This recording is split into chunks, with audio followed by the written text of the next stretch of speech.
Hello, everyone, and welcome to the One Soccer Nation podcast. I'm your host, Kareem Rae. Today, I'm excited to be joined by a special guest, Kevin Willer. Kevin, thank you for being here. To kick things off, could you please introduce yourself to our audience? Well, first of all, Kareem, thanks for inviting me to be here. I know we met out at the Soccer X conference about a year ago, probably, or a little less than that. And I've seen a lot of great folks on your podcast, so I'm honored to be among them. Hopefully, I can be as insightful and entertaining as some of your other guests. So thanks for having me here. Amazing. It was actually this year. It feels like a lot of time has passed, but it was actually the 2025 Soccer X Miami at the Hard Rock Guitar Hole. Yeah. Totally. I love it. Well, it's a small world in soccer, as you know. But yeah, no, just in terms of just background, briefly, I've been in tech most of my career, tech operating at startup companies, growth companies, and then I joined a company that became Google. I was kind of early on there and helped build that up in Chicago through their business side. And then I'm not technical, but I can speak tech a little bit. And then I left there to work on an incubator project called 1871 in Chicago, and then I got into venture capital for the last decade or so at Chicago Ventures. So that's my operating business background. But we're here to talk more about sports, so happy to chat about that. Amazing. Thank you for sharing. So my first question is, how did you get involved in the beautiful game? How did I get involved in investing in soccer, right? Yeah. It was really, I think, kind of during COVID, I had a little more time on my hands, as many of us did, to go down rabbit holes and investigate things and learn about things that maybe we had an interest in, but never had the time to go and really learn about. And so I'd always wanted to invest in pro sports in some way. The NFL and others are above my pay grade a bit, so.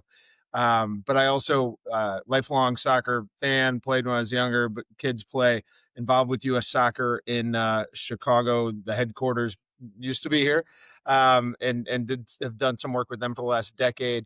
And then I studied in England in college and got to know the English football game, and that really got me intrigued by that concept, which then led during COVID for me to, dig into investment opportunities. And as we see in the tech world, the venture world, you start asking around and showing interest. People will send you, deal flow, so to speak. And so I started seeing some interesting investment opportunities.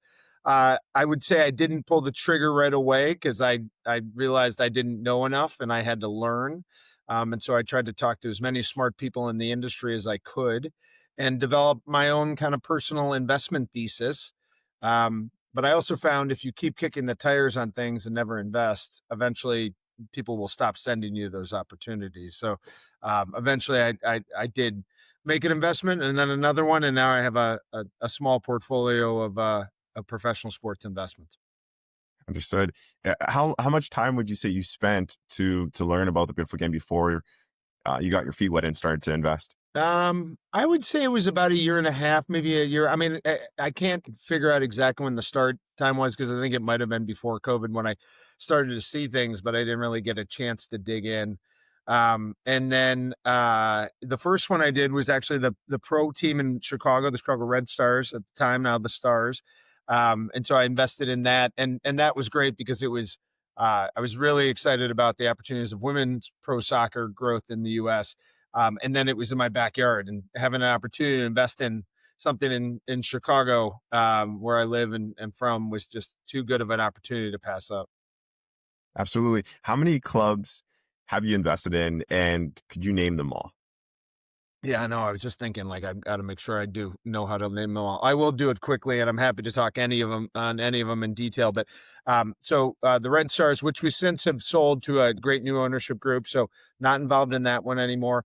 I'm invested in two USL clubs, one called One Knoxville, which is in League One in Knoxville, Tennessee. Great founding owner there, Drew McKenna. Get the badge there, and then. One called Rhode Island Football Club, which just came online a couple of years ago. That was more of a startup. Brett Johnson and team put that together and just opened a brand new stadium, which is beautiful. I invested in an English club called Leighton Orient, which is in kind of East London. when I invested a few years ago, it was in League Two. It had just been moved up from the National League, but it's a historic club. It's been around since 1881. So we are now in League One. We actually got to the playoff at Wembley a couple months ago, but unfortunately lost to Charleston Athletic. So we are reloading and back, in League One, making another run at it this year. We have a men's team and a women's team there, which is exciting. And then I have a investment in a women's team in Toronto called AFC Toronto, which is in the Northern Super League, which is a whole new women's Premier League in Canada, which is awesome. And then I have a couple others where I have a Hounds. I work with the Major League Rugby on the Chicago Hounds, and then I'm invested in TGL, which is the indoor, kind of golf concept that PGA launched last year. So a little bit of everything. Got it. Thank you for sharing. So, um, cool fact: AFC Toronto's Northern Super League is the first professional women's league here in Canada, and I spend most of my time here in Canada in Toronto. And Awesome. I do Love that. in West Yeah. Palm. Um, one of Have you our been to a match? We got to get you to a match, Kareem. I have. Okay, So good. Kayla Hansen, who plays right back, Of course. plays for Toronto, and she's our one of our podcast co-hosts. That's right. And Sorry, I didn't put that all yeah, together. Of course. Yeah, nice. Love so that. that was pretty cool. I It's seen that. exciting, hey, just on that, the NWSL is an amazing league, and I loved working with them, and hope to again. The NWSL though is, they're expanding to Denver now, Boston. I mean, they're expanding. They could expand to Canada, but I think that Canadian soccer community, women's soccer community said, hey, we're going to build our own league, and not wait for that to happen. So I give them a lot of credit. I mean, starting with 6 teams across that vast geography, and then hopefully some additional ones will come on over time. We had, you may have been there, 14,000 people at the opening match at BMO Field. I mean, that tells you something about the demand for women's pro soccer in Canada, for sure. Absolutely, yeah, it was a phenomenal turnout. I didn't go to that game. I've been to. It was a few games after that one I went to, Awesome. but Thank you for still. your support. Pardon? Thank you for your support. Absolutely. Yeah, but amazing product on field. Super exciting to see. I think people have been waiting for a long time for this. So it's really nice to see it, especially with the men's league coming out, the CPL in 2019. With saying that, I wanted, so you mentioned Rhode Island. I got a chance to go there a few months ago, which was an amazing stadium. I think it's about 11,000 plus seats, 11,000 seat I think stadium. that's about right. Yeah. And that stadium, what a great public-private partnership with the city of Pawtucket and the state of Rhode Island, and bringing, professional men's soccer and hopefully women's soccer at some point, to that area, which, is an incredible sports, state and region, and Providence as well. So many great college sports, but not enough professional sports. So it's been just such a welcome addition to the landscape there, and the supporters are really showing up, right? I mean, it's easy to show up to a beautiful stadium like that right on the river, but right on the water, but it's great to see how well they've done so far. Yeah, I love how the stadium just wraps around the whole, because I've been to Louisville as well, their stadium. It's Yeah. more so VU, still beautiful stadium as well, and just came back from Spokane, Okay. Washington. Their stadium was nice. But yeah, I gotta say Rhode Island and Louisville are up there for me on the list of You stadium. you've been around. I've been to Louisville. Unfortunately, I was there when the Red Stars lost the championship game to Washington Spirit a few years ago, so that wasn't as good. But have been there. That's a glorious stadium. Great work by that ownership group putting that together. And then even I love the other, some of the other cities. When I was in Rhode Island for the opener back in May, it turns out the one Knoxville was playing at Portland Heart of Pines that next day. So I jumped in the car and drove up to Portland and got to catch one Knoxville up there. And that's a different kind of stadium, but just amazing crowd, totally sold out. Such great culture around that community, and their excitement about having pro soccer there. So that's been cool. I've been to Greenville, I've been to Richmond. I've been to a lot of the maybe smaller markets, but they're all just, the supporters are incredible, and the effort there is really cool around USL and pro soccer development. Absolutely. You mentioned before your investment thesis. Could you share with us what your investment thesis is? Yeah. I mean, I think, as we do in venture capital, you look at certain criteria in a company, and our fund does early stage, software investing generally. And so we tend to look at four main criteria, and I try and think about this, apply this as well to the soccer landscape. So one is, of course, founders, like who's running the show, who founded the thing, and as I've described, some of my soccer investments, like Leighton Orient, have been around since 1881, so they're not a startup. But there's things to learn there too. But a lot of my investments have been in clubs that are new, brand new, only started in the last few years. And so they truly are startups. So first and foremost, it's always about who's the founding team, who's the folks that have had the insight to build a club in that market and know how to get it done and are going to be successful doing it. So it all starts with that, always about the founder. And then next is about the market, right? And especially in pro soccer, you want to make sure that the markets have, the opportunity to start really strong and then grow over time and really make an impact on the overall community. I like the markets that have maybe strong, I alluded to this already, strong college sports, like, UT, uh, UT in Knoxville, they get 100,000 plus people at their college football weekends in the SEC. So they have a lot of sports fans in the area, right? And so when Knoxville, while it's soccer and not football, can draw from that interest in sports. And especially because there's not a lot of pro sports in that area, except for the minor league baseball team that is the Smokies, that are a good partner of ours. So founder, market, and then, kind of, I look at traction, like performance, how they're doing when they're starting, what their plans are, have they been able to meet, certain, thresholds of drawing investment, hiring key personnel, getting everything launched, branding the club, like all those important things that show you that they're able to execute and that they have some semblance of what we call kind of product market fit, right? Where this new club they're going to start is going to be embraced by the community, and that they're going to be excited about, being a part of it. Like we saw in Toronto when 14,000 people showed up to the opener, right? And then the last one is really important, but not as interesting to talk about usually, which is the investment kind of deal setup, right? Again, certain pro teams now are, most of them are in the billions in valuation, right? There's a lot of great folks that invest and own those, but I wanted two things. I wanted to be able to have, some real skin in the game.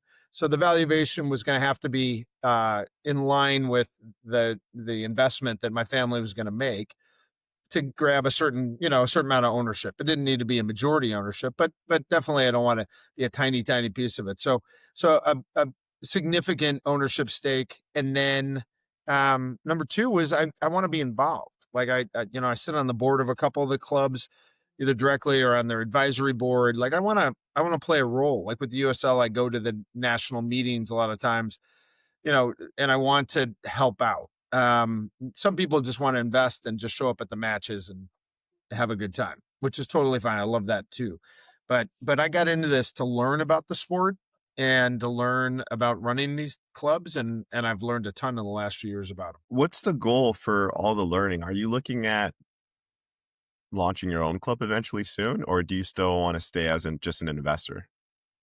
Yeah, no, I mean, who knows, right? Is the simple answer. I mean, maybe long term there's an opportunity to be a majority owner in a club that makes sense, where I think I can, add a lot of value. But in the short term, this portfolio approach, again, being in the venture world, it really appeals to me because you can learn something different from each of the clubs, as I've described a little bit.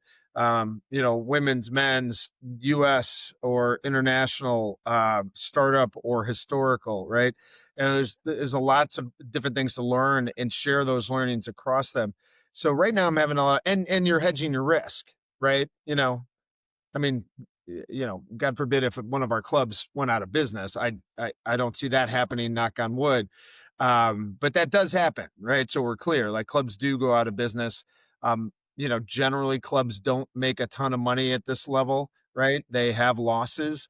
Um, but I like to work with them and try and find ways to, I don't know, increase commercial revenue, increase, ticketing revenue.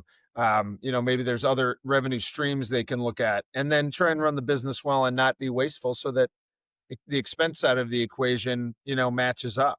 I mean, the reality of soccer in America, the most important thing now, especially going into World Cup and all the tailwinds we're going to see in the coming years, is making sure that these clubs are sustainable, that they're like break even at the very least.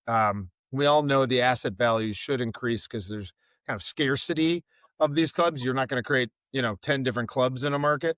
But the reality is a lot of these clubs still lose money year to year, and we've got to make sure that these clubs can be more sustainable. Got it. VCs invest in early seed capital. Um, are you getting, I mean, you've mentioned this actually, you get in at the early stage. But what things need to be in place before you get in? I mean, you mentioned who the founder is. Um, does the group have to own the market rights? Do they already have to have land? Does the city already have to be on site? Could you share some of the things that have to be Yeah. checked off before you consider the opportunity? Yeah, no, it's a great question. You got to have. I personally think you have to have a really strong. Obviously, I talked about strong leader, but you also got to have a strong kind of ownership group around them. And I think it should be local as much as it can be. So some people would say, like, oh, well, you say that, but you live in Chicago, invested in Knoxville and Rhode Island. Well, I love those markets, but I wouldn't be the only investor in those clubs. I had to partner with other investors that know those markets better than I, that are connected into those markets better than I. There's not a Chicago opportunity right now, and who knows? I mean, I'd be happy to help out a Chicago opportunity at some point. But the reality is, I'm helping to invest in these other markets, and so I want to see strong ownership group, strong founding team, and then a strategy for where to play. I'd love to say every club I'm involved with can afford to build a stadium. I mean, the Rhode Island guys built the beautiful stadium we talked about, but that was a really hard road that they, worked extremely hard. A lot of people put incredible effort in to get that done. It's not easy, especially a public-private partnership, but I give a lot of credit to all the folks that were involved, both from the state and the city and from the club, to getting it done. But if I look at Knoxville is a great example. We played our first season in League Two, USL League Two, and we played at university stadiums, college stadiums, high school. We played a couple matches at high school stadiums, but it was kind of fun. We moved around throughout the community so everybody could kind of get exposure to the club under the brand One Knoxville, right? So that was cool. Then we moved to University of Tennessee's soccer stadium, and that was an awesome home for us for a couple of years. And then this year we moved into a brand new stadium that the Knoxville Smokies, the minor league baseball team, built, and we're the second tenant, very happy tenant in that great facility. So, to your question, do you have land? Do you have a stadium plan? All that. I wish they all did. I think you have to probably earn the right to get there. Maybe one day, One Knoxville will have a stadium. Maybe AFC Toronto will have their own stadium. This is very public. You can read about it, but Leighton Orient Football Club has indicated that they would like to build a stadium in their area of London. So ultimately, if the question is the next question, which is usually how important is it to control your stadium? Yeah. I mean, I think everybody would love to get there and be there. It's just easier said than done because there's some real capital requirements there.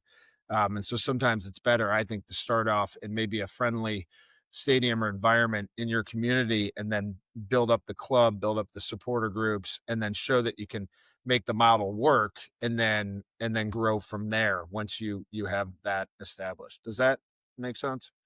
That makes sense. Yeah. But if you can, sorry, just to follow on to that, if you can do a stadium development, I know the USL is working very hard on this. I'm very excited about on the MLS side, the Chicago Fire Stadium that's being built in downtown Chicago, privately funded, amazing piece of land right by the downtown area. People will be able to march over to the matches. I mean, it's what the Chicago Fire have needed forever, and I give ownership and the leadership of the club so much credit for getting this done.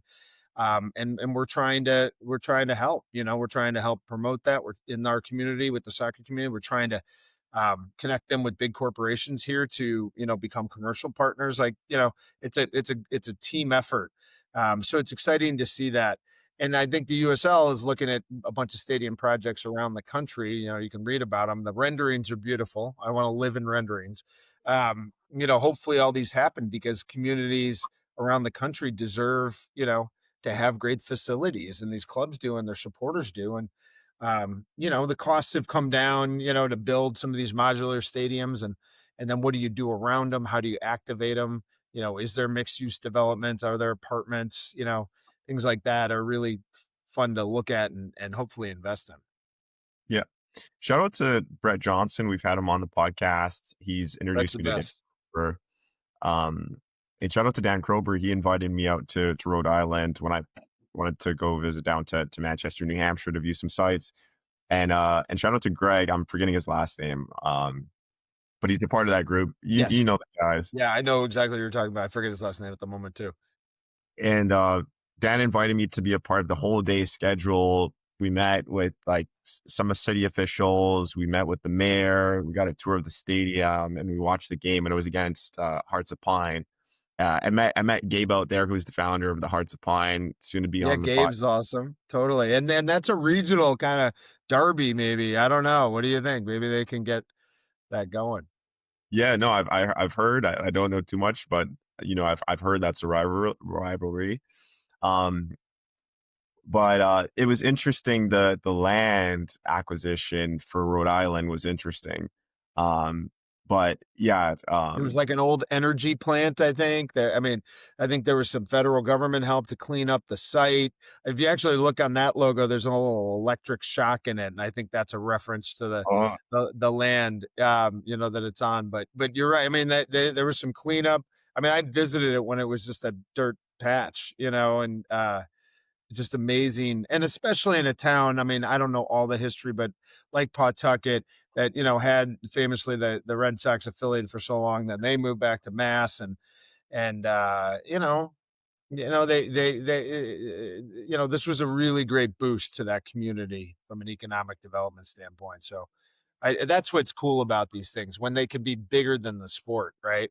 When they can be about a community and community impact. And sorry, I should have added that, Kareem, in all the investments I'm in, and maybe this is table stakes, but I care deeply about the community impact that these clubs make. There always has to be an important, very intentional strategy around engaging with the community in whatever way that community needs. A lot of times it's going to be getting more underserved youth into the game and certain maybe areas of the city that haven't been invested in, going into those areas and bringing both the club in, but maybe investing in those areas into mini pitches or soccer pitch or whatever. It's just so important to have that. I learned that, I would say, from the Fire. I am on the foundation board for the Fire, and we have an ESPY award winning program called Plays that does incredible work in Chicago on the South and West sides with underserved youth. And we've been doing it for years, and nobody, it's not like we promote the heck out of it. It's kind of under the radar, but I'm very proud of the fact that we do such great work, and hopefully with this new stadium, we'll be able to, build that up even more. very nice. Definitely community assets. I wanted to just comment quickly on the Rhode Island land. I thought that was pretty cool and interesting. Um, and then the next question I wanted to ask you was, do you invest across all the companies or for example, the club co, stadium co, development co, or is there one specific entity that you just focus on? Yeah, and I mean, not to speak out of school, but like with Rhode Island, there were a couple of different entities. One was around the stadium because it is actually, and I'm not an expert here, so don't ask follow up questions. But it's in an opportunity zone, which there are certain tax benefits from investing in an entity that's in that area. We have some opportunity zones in Chicago that I've been involved in. It's, I think it's a great tool that potentially for the right areas or cities or rural areas of this country to get investment, to draw investment into. So that's a couple of different entities. And you bring up a good point. Like I'm invested in these clubs directly. I own shares of the club. I've seen the model a bunch of times where someone puts together an SPD and you throw some money into that. And so you're an investor through, a bigger, kind of, special purpose vehicle. And that's fine too. My thinking is that keeps you a step away from the club and from what's going on at the club. And you just really, it's just more for fun. You can say you're in it, but you're not really involved, right? And honestly, and I won't give examples, but you can get bought out. If the leader of that SPV decides to move on, even if you want to stay, you go because they control it. Um, when I'm investing directly on my own, I just have to report to my amazing wife, and tell her what I'm thinking about doing. So, and I think a lot of people, hopefully, with these things is like it's a long term hold. It's not something you get into and then try and flip it. Especially where there's no pro rel. Like pro rel in England is awesome when it's promotion, and it's terrifying when you're sniffing relegation. So that might change the calculus. I've only been on the positive side of that so far, knock on wood. So talk to me if we ever end up in the relegation zone. But Got it. I mean, pro rel. Interested to get your thoughts on USL's announcement for 2028 pro rel. I think it's amazing. Go pro rel. We should do that in America. I mean, obviously, Ted Lasso did a bunch, I think, in this country to create awareness around the excitement around pro rel for the American soccer fan. The rest of the world has known about it forever. It's great. And then Wrexham obviously has done wonderful things there. I even go back to Sunderland until I die. That was one I looked at early on. There's just so much good content around it, but I give the USL a lot of credit for making a tough decision. And honestly, they couldn't do it without their ownership groups, on board. And so they looked at it really hard. They actually had all kinds of folks working with them on it to put together a plan. They've evolved the plan, it sounds like, over time based on feedback they've gotten from their ownership groups. So, I think it's a really good place, and it'll happen. I mean, you know, I think the US market needs that. I think the USL will differentiate their product by having it. I think it's great from a media standpoint, right? The narratives around it, the excitement around it, both obviously pro, but also, the relegation battles, like you saw with like Everton in recent years, right? Where, the terror of your club maybe being knocked down, right? And then for supporters, it's amazing, right? I mean, hopefully for good, but it makes everything more exciting down to the last day of the season. That said, from an investor standpoint, you got to get your head around it. That is a real risk for your investment. So you have to understand the dynamics of that, right? Like if you get promoted, it's great. You get more supporters, maybe, better commercial partners, more, maybe media revenue, that kind of thing. But if you get knocked down, it can have the reverse effect as we've seen in other countries. So, I'm not an expert on how that impacts your investment, the value of your investment in a club, but I think we could all agree that your club's worth more in a higher league and maybe a little less in a lower league. So we got to make sure we're thinking thoughtfully about how that actually happens and how it actually plays out when it comes. But I'm extremely supportive of it being implemented in the US market. For sure. Yeah, my outsider perspective on it is that Tell me. it's heavy. To me, it looks like it's extremely heavy lift. The investor dynamic in regards to ownership and for USL, investors paid a different franchise from USL Championship, right? But I've also heard that Justin Papadakis has said this online through podcast, so it's public, that it's going to be a customized pro rel, right? It's going to be different. So it's going to be very interesting. It's supposed to be 2028. So I'm excited. I think pro rel is great. And Kareem, how do I mean, it's really a fascinating thought exercise when you think about how long the English Football League have been around, or La Liga, or the German leagues or the Italian leagues. Like it's just a way they've been doing this forever. And I actually don't know. I'm sure there is a comp, but has any league ever tried to evolve into this model? I mean, it's just fascinating to think about because every other league in the US, and it's great for the owners, is, they all own part of the league. They're never going anywhere. They could be the worst team, and we don't have to name names, but they're still going to crush it financially in many ways. revenue share and all this. Like it just, you know, it's the price of admission. I get it. That's what creates a lot of the value. But I just, you know, it's fascinating to think if any league would ever, any like football, basketball, baseball, hockey ever like get to something like this. Like I can't imagine that day, but maybe soccer will lead the way. Yeah, me either. And it's, it's pretty interesting. I think it's a US thing. Um, in regards to, speaking specifically to soccer, like closed league.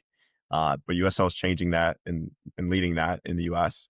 And as you mentioned, like that's a whole rabbit hole in itself in regards to other countries having pro rel from the beginning. And that's something that sparked in my mind just now. That's something interesting to dive into the history of how leagues have started and what that looks like. I mean, that's a whole topic in itself.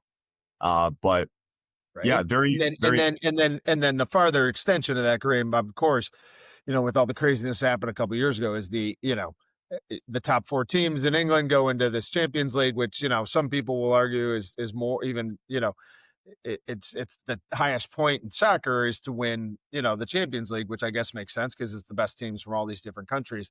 I still would rather have a Premier League trophy than a Champions League trophy, but that's just me. But what if you created this whatever it was going to be called, the Super League or whatever, and these clubs broke away? I mean, it's crazy to think about how this could play out. But I think cooler heads have prevailed so far, and it's just like let's keep what's working and keep growing the game globally. yeah. Um, I'm interested to get your thoughts on because you're invested both in the US and in Europe. So, like for me, for example, how I view the investment landscape is I'm biased towards the US because I've spent a lot of time there, building relationships, and a lot of the people that we've had on are from the US, but we focus. I mean, we've had people internationally as well. Well, I think the investment opportunity is very unique in the US in regards to being able to buy your way into professional soccer, both men's and women's, whether it's D1, 2, 3, and the opportunity to birth a club from scratch, create the logo, create the name, the amount of land that's in the US for now. There's a lot still. I think, I'm not too sure, and maybe, and you could touch on this too, please. But for example, like in the UK, you wouldn't be able to buy your way into the top and start a brand new club. You'd have to buy an existing club that's for sale and existing Yeah. books, existing brand, existing everything, right? Versus the US, where it's an opportunity to buy in and start a team from scratch. But there's pros and cons of both. I mean, I mean, you're totally right. Like, and some investors want to buy something that has that history, right? I love the history of Leighton Orient Football Club. I mean, it's just amazing when you dig into the richness of it, the people and the success and some of the downtimes. And we don't have to get. There's a really good podcast on the downtimes before the current ownership group came in, but the ups and downs of it. And that's what makes this. And it's so neighborhood. It's so local, right? Teams there don't move ever, right? I mean, I think the only example of that is that Wimbledon team once became MK Dots, but outside of that, they don't move. They're part of the community. Everybody grows up there as a supporter from birth. All that. The funny thing is, like when I got involved over there, I remember the supporters being like, well, "Why are you doing this? Like, what are you guys doing here? Like, why? We love it. They all love it because they're like, you're supporting our club and you're going to make it better, hopefully. But they just don't actually understand it. Now, I mean, that was a few years ago. Now, it's kind of gotten to the point where I think like, I don't know, a quarter of English football teams or clubs across the top three divisions or have some kind of American ownership or international ownership. I mean, that's gotten to the point. I do think, I mean, in England, you actually have to uh, post your financials publicly. Like it's like a nonprofit in the US.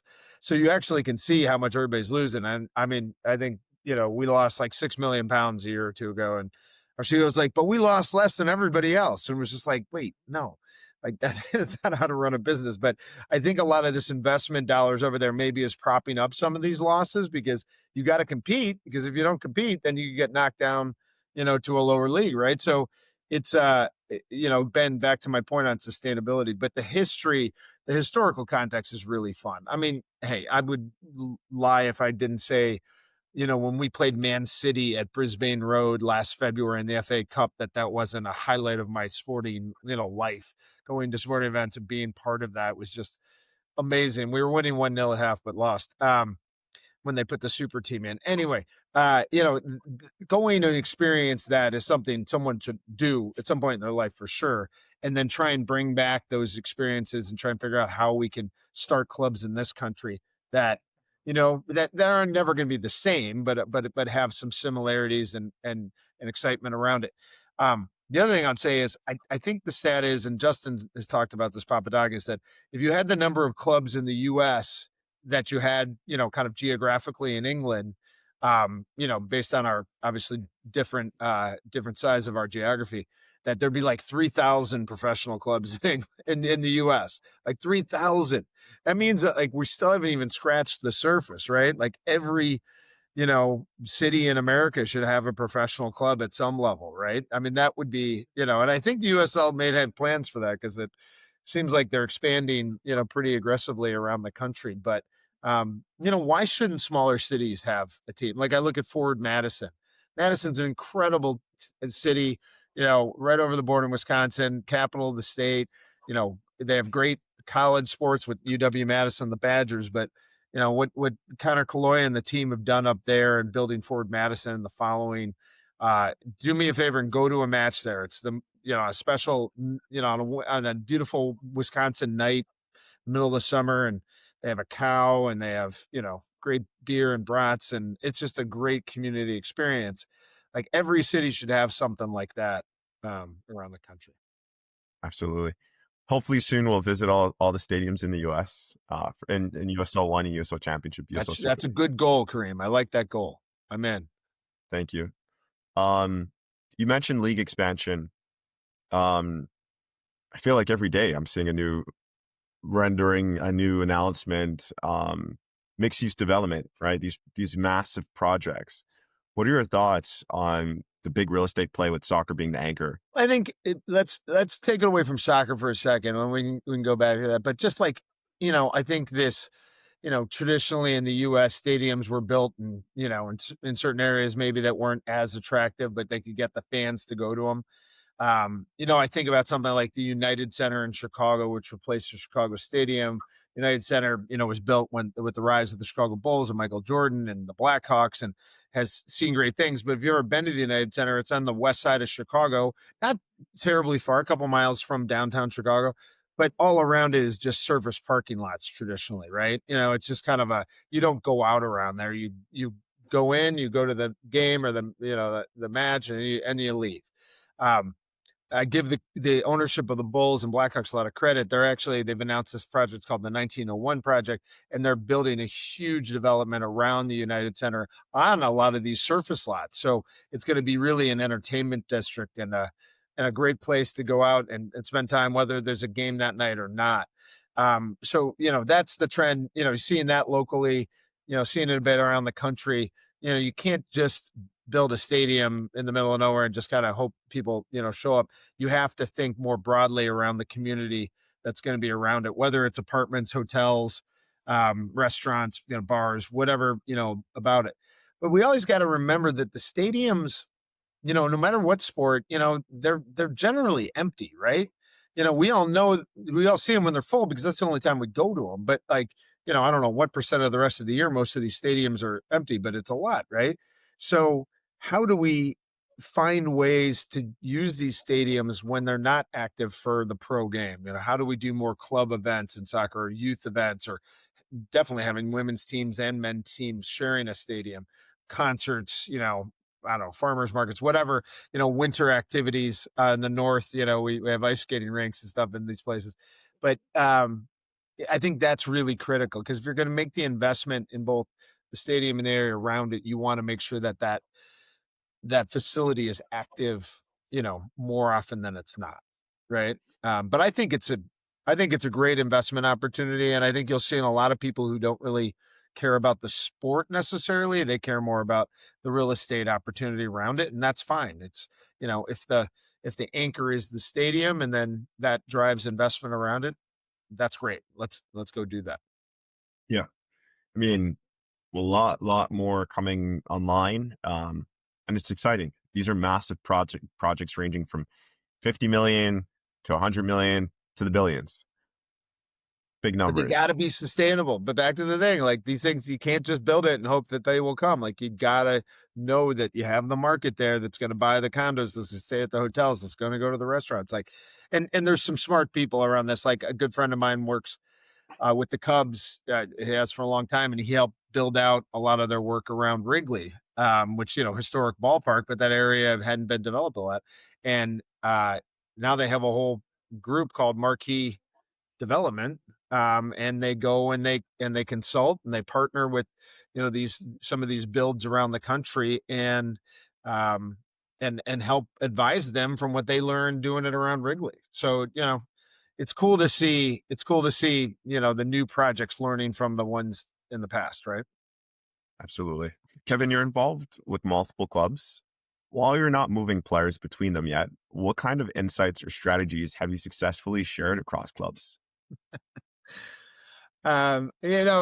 It's interesting. I mean, I wish, I think everybody with the multi-club strategy, and I'm not talking about Citigroup or, the biggest ones, but, you know, folks who have investments in multiple ones are like, well, we could move the players. It would be great to move players. And honestly, there's a chance that could happen. A player that comes up from one Knoxville could end up playing at Leighton Orient Football Club. I don't know. Or, European, players could come over and play in the US, along the way. I think that's a great hope, but I'll leave that to the sporting side and the smart people over there that are figuring out how best to uh, develop players, develop talent, and analyze the opportunity with them and make it a reality.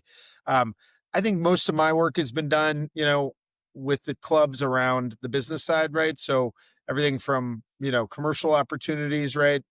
Figuring out how best to sell this product and to what kind of corporate partnerships and what kind of marketers are interested in this asset class. If they're not, why? Creating more awareness, getting feedback from them on why the opportunities. Like it's been interesting. Like I'll give you an example. The rise of women's sports.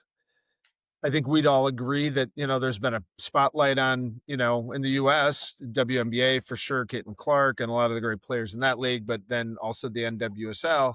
And I had a group of really smart business school students here in Chicago do a pro bono project, a research project for us when we were running the Red Stars, and said, go out and analyze the sports sponsorship market in Chicago and see where everybody's spending their marketing dollars. And we found, maybe not surprisingly, that like the vast majority of the marketing dollars were going to men's sports. And I totally get that. I mean, you got Bears and MLB with the Cubs and Sox, Bulls, Blackhawks, um, even Fire for that matter. So it was going to soccer. It wasn't anti-soccer. And a small amount of those dollars were going to the Sky and the WNBA and the Red Stars and the WS.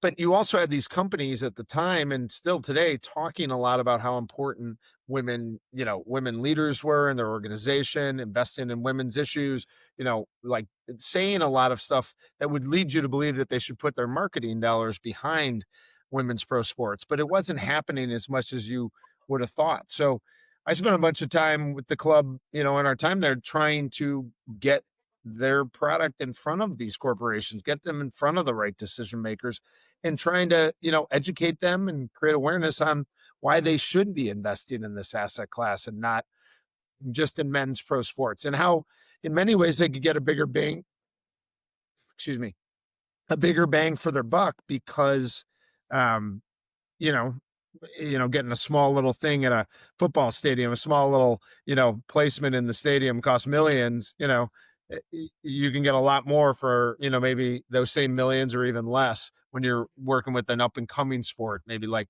the NWSL and women's pro sports. So pro soccer. So it's kind of an interesting thing where you bring these learnings from different clubs to each other and you see how hard it is. I also try and, help out with plugging them into, because I'm from the tech world and sports tech. There's a lot of startups and growth companies that are doing a lot of cool things in technology around, data analytics, sports science, fan tech, fan engagement, and trying to bring new ideas and new innovations like that to the clubs. Um, the clubs love hearing about them and checking them out. Sometimes, they're growing and new clubs, so it's sometimes hard to execute across all the different ideas, but trying to get them to think about those types of things is really important, and just anything from the business side generally that can be helpful. Got it. You know, I'm just listening to you right now, Kevin. Like this conversation reminds me of when I was in Conflict, Miami. And sorry, when I was down in Miami in June for Conflict, it was an event. Yeah, And we had a booth right beside Fort Lauderdale United FC, USL Super League team, and now they're coming out with USL One. And I spoke to a gentleman, which we've had on the podcast, forgetting his name right now, but yeah, he was in the medical space. And his buddy, he didn't know his buddy owned the team, and then found out his buddy owned the team, and then said he's a medical guy but loves soccer, and he's like, hey, I want to get involved. So now he's on the soccer side, right, too. And as you were saying, you were on the tech side, and then coming to the soccer side, um, it's it's it shows how important sport is in our life as humans yeah, and what it does.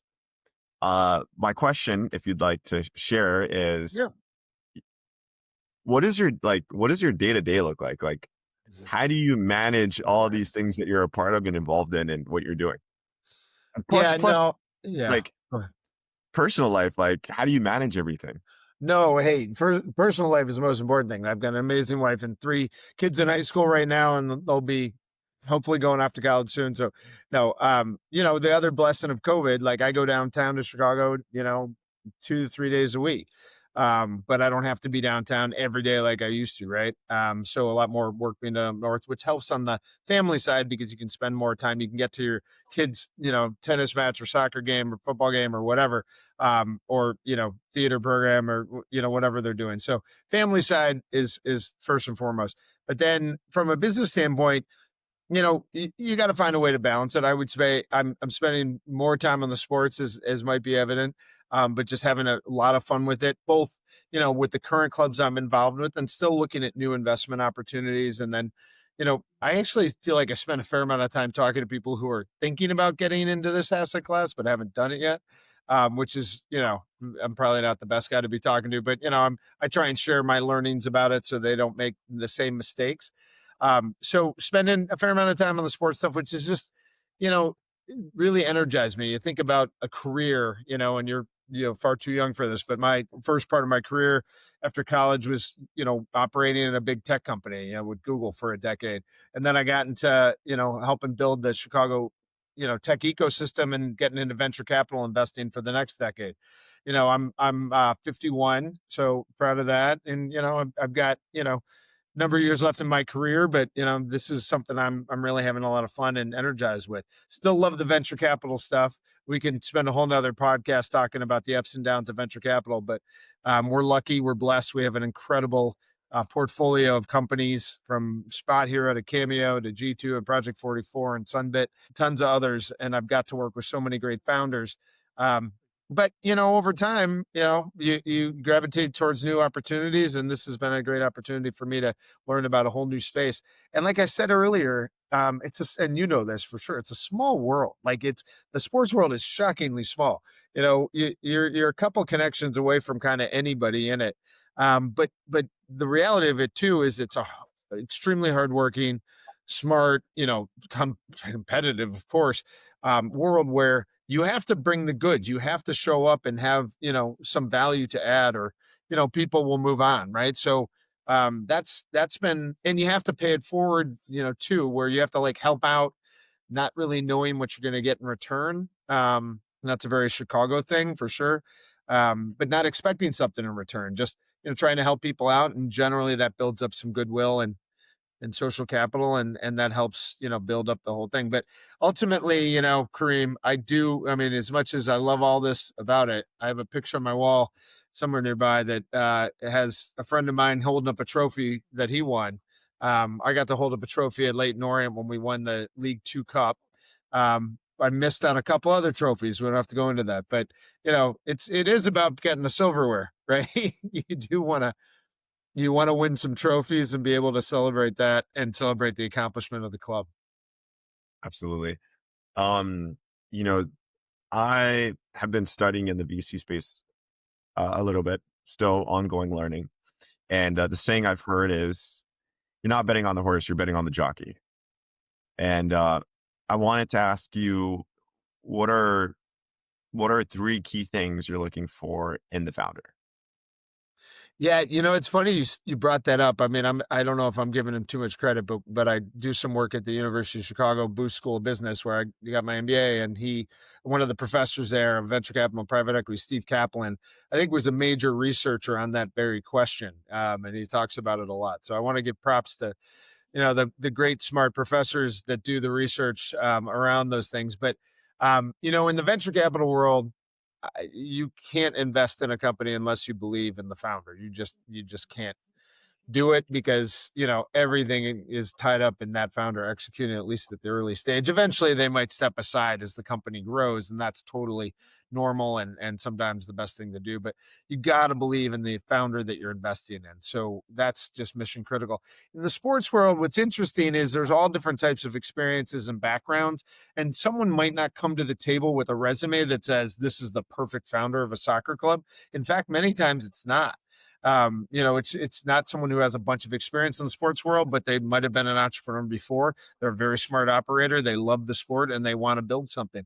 So you don't have to have the perfect resume in soccer, but you do have to, have, obviously the key components of extremely hardworking, very entrepreneurial, grit, having grit because you're going to deal with a lot of things, dealing with a lot of drama. There's a lot of drama in not surprisingly in sports, even more than in the venture capital and startup world.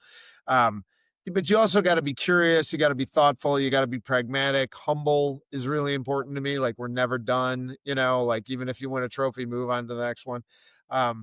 And just, someone, and honestly, with some of the younger founders or younger executives, that they're coachable, right? And that they take feedback and they want to um, you know, be good, good partners on the whole thing. Cause it should be a group effort. It shouldn't just be about one person. So, those are some of the things off the top of my head, but, Kareem, you kind of know it when you see it, I guess. That's one of those things.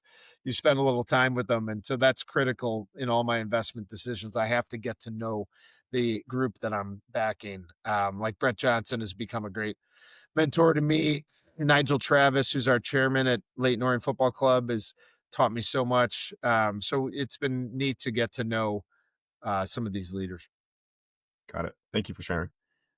Coming back to MCO, multi-club ownership, when you look at the broader multi-club model, where do you think the opportunities are real and where do you think it gets overhyped? The interesting thing, someone I followed recently was like multi-club doesn't have to be multi-soccer club, right? It could be same geo multi-club, both obviously women's and men's soccer, but you could get into other sports around it, right? Because an athletic club, I think, allows you to have all kinds of sports, right? So there's different ways to think about multi-club. But I mean, I think, and smarter people than I have talked about this a lot, like, if done really well, if executed extremely well, where the back office of these clubs, can learn from each other, but even, or I mean, the front office, back office, but like, you know, could you even, have like a central office that runs at least the business side of all these clubs, concurrently and best practices across, all the different parts of running the business, but then on the sporting side, learning, from each other and having the best sporting directors in the world working on the various clubs, using, analytics in interesting ways, and figuring out how to, develop talent and potentially, sell it on and be able to acquire new talent, which I think is still, it doesn't seem like that's being done. Maybe at the highest levels, it's being done really well.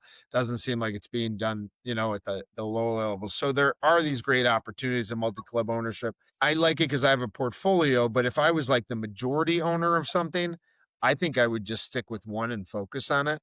Because I do think, while there's some good things to be had, it's hard enough running one and making sure that's successful. And even if you have success, you always, are chasing the next one. Like look at the Wrexham guys. They've had more success than anybody ever, right? 3 straight promotions. But that just reset, at the beginning of the season, and now they gotta go again. at a different level with a different kind of economic model. So it's multi-club is awesome to talk about, but I really think, focusing on one club and doing extremely well is probably the right way to go. Understood.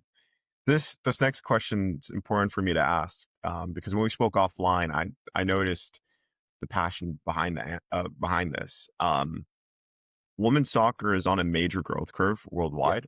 From an investor standpoint, how's oh my god, the thesis? I'm not Yeah. cutting that out. The thesis for Yeah. women's clubs different from men's. And you shared a bit. You've told me Yeah. offline, but I have to get it publicly. Yeah, Well, you gotta, and I forget what I said exactly. I don't have like the standard talking points in my head. You just have to fundamentally believe that, that the women's game is as amazing, if not better, than the men's game. That these incredible athletes are playing the beautiful game in a different way for sure, right? They're not the exact same game. There's pros and cons of both, but that we should be supporting our female athletes as much as we should be supporting our male athletes, and if not more. I have two daughters and a son. They've all played and still play to this day. I don't know if they're going pro. They're always like, "Dad, can we play for one of the teams we're investing?" I'm like, I think you got to work really, really hard and get that on your own. I can't make that happen. But having two daughters playing and seeing, how incredible the experience has been for their personal development, their confidence, their ability to connect with their team, and friendships that have been developed from it, and the affinity they have for their coaches, and the coaches challenging them to be better, and the hard work they put in. I think it's so critical to to young girls' development, honestly, in this country. And then, of course, you need them to have role models that they want to look up to and see themselves playing at that level. Um, you know, my kids have gotten probably an unfair advantage sometimes to be on the field, meeting some of the players and all that. But that's been so important to them, and has been so inspiring to them. I also love, doing the work with U.S. Soccer, which I haven't talked as much about, but you know, over the last decade, it's kind of, it's a fact. The U.S. women's national team is far more successful than the men's team been. It's a different setup or whatever. But at the end of the day, the women's national team has won. Is it 4 or 5? Is it 5 World Cups now? It's a lot of World Cups, right? And they've performed at the highest level in the globe, and it's just so inspiring to be kind of a supporter of that. Which, by the way, U.S. Soccer is a big nonprofit and doesn't get government funding, and all those commercial partners out there listening to us need to try and support U.S. Soccer if they can, because we want to be great on the men's side, the women's side, the youth side, the disabled soccer players side. I mean, there's so many different. There's beach soccer. I mean, it's just amazing what they oversee. But the women's national team, has been the shining star in this world, and in this community. And I can't wait for us to host the World Cup in 2031. Hopefully, we get a match in Chicago. We're gunning for that. yeah. I may have missed it, but what's your role at U.S. Soccer? It's small, it's mediocre, and it's volunteer completely. You can look it up though. There's something called the Development Council that was started by some smart execs at U.S. Soccer a bunch of years ago, and it started in Chicago because the headquarters were here. And it was really just an effort by folks to get to know the business community or the broader community more, especially among soccer loving people that wanted to support the cause. So over the years, we have a great little council, and now it's expanded to a New York council, an LA council, a San Francisco council, and then there's a national council for every other city. Probably have one in Atlanta in the future. It's probably 100+ people, and just a bunch of business execs, successful entrepreneurs, successful people from all walks of life who love soccer and want to support the national team. Our activities generally are creating awareness through events. We do some fundraising. We literally get people to donate to U.S. Soccer to support the cause. And then you do cool events like watch parties, and when the national teams come through town, we do stuff around that. with them. So it's been great to know the organization. And I have to say it, I wouldn't have brought it up, but they did move their headquarters from Chicago. But I will say this is true. They were going to the South because they were going to build a training center. It wasn't really a Chicago thing. It was a Northern thing. They had to kind of move down where they could play outside 365 days a year. And Atlanta is going to be awesome for it. They have a great training center. I haven't been there yet, but I hear amazing things. I think they've gotten a huge support from the philanthropic community with Arthur Blank and Coca-Cola and other folks. So we're really excited about that. We're a little sad they left, here. They had a historic run here for 30 so years. They had the first match of the World Cup in 1994 at Soldier Field. So U.S. Soccer, we were proud to host them as their headquarters city for a long time. And we look forward to supporting them, whenever they're back here. Very nice. To your point on the women's game, the U.S. women's national team has been putting the U.S. on the map versus the men's, with them winning the Olympics and many other things. With saying that, we just finished up the 2025 FIFA Club World Cup in the U.S. Next year is the 2026 World Cup. 2028 Olympics hosted in the U.S. and then potentially, as you mentioned, 2031 Women's World Cup in the U.S. as well. But let's focus in on next year. What are your thoughts on the impact of the 2026 World Cup? It's not an overstatement, Kareem, to say that it's literally the biggest sporting event in the history of the world, right, of mankind, right? I mean, it's the biggest sporting event, and it's the biggest of the World Cups ever. So it's literally the biggest thing that's ever happened. It's across 3 countries, which is amazing, to collaborate with Mexico and Canada. It's across all these great cities. It's going to have 48 teams. I mean, it's going to be something like it's never been seen before. I had the good fortune of being in Qatar a few years ago, and that was an amazing experience because it was so condensed. You could go to multiple matches in a day, which was crazy. In the U.S., it's going to be a lot more spread out in Canada and Mexico. But I think that's what's so great about it is it's going to hit so many communities around this country and engage and, a whole, obviously the loyalists, the people who have always been fans, but then just get a whole new generation of soccer fans and football supporters, engaged. And, 94 created MLS. 94 created a whole tidal wave of soccer enthusiasm in the city, or in this country. I mean, who knows what the impacts will be, but they will be just so positive for the game, for everybody involved. MLS, USL, NWSL, Northern Super League, the Mexican leagues. It's just going to be great for everybody. Just hopefully it goes off really smoothly. Security obviously will be tight, but making sure that we, have a great celebration in the world. I will throw out one more thing though, which you may ask about or not. Chicago's not hosting any matches. That was the decision made a long time ago, which is a bummer for us. But we moved on from not hosting matches to saying, what else can we do around the World Cup to activate it? So we're working on a plan in Chicago to have fan zones, to have fan fests, and not just downtown, definitely downtown, but in the neighborhoods too, like Pilsen and, up in Wrigleyville and other places. So a group of Chicagoans are working on that. And hopefully we'll get to host a national team or two who can fly quickly to other markets from here. And I heard rumors that there may be a big friendly here before the World Cup starts, but TBD on that. Nice. My last question is, are you involved in regards to the World Cup? Yeah, I mean, mainly it's what I just described as local.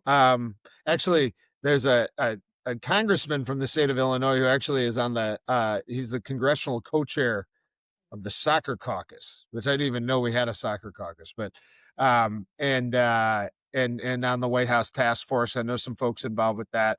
It's exciting to see what's going on nationally, but we're really thinking locally. And then of course, I'm going to go see the U.S. men's national team. I don't know if people realize this. They've already been slotted into a group, and they have 2 matches in LA and 1 in Seattle, and the dates have been picked. So, book your flights, book your hotels, and then tickets. The Athletic had a really good piece on getting tickets today, about all the ways to, make sure you sign up to try and get tickets. So U.S. Soccer, it doesn't control as many of them as I thought. It's really, FIFA run. So make sure to get those tickets ahead of time. But it's going to be great. June 11th, June 12th, is it? think June 12th, maybe. Next year is the opening match. So Got it. Well, Kevin, this was a great conversation. It's a full circle moment for me from Miami Soccer X connecting in person first time. I always like that. I always like connecting in person first to yeah, now time with you, learning from you, and looking forward to learning more from you and diving deeper into research on your VC fund and the works that you guys have done there and on the soccer side.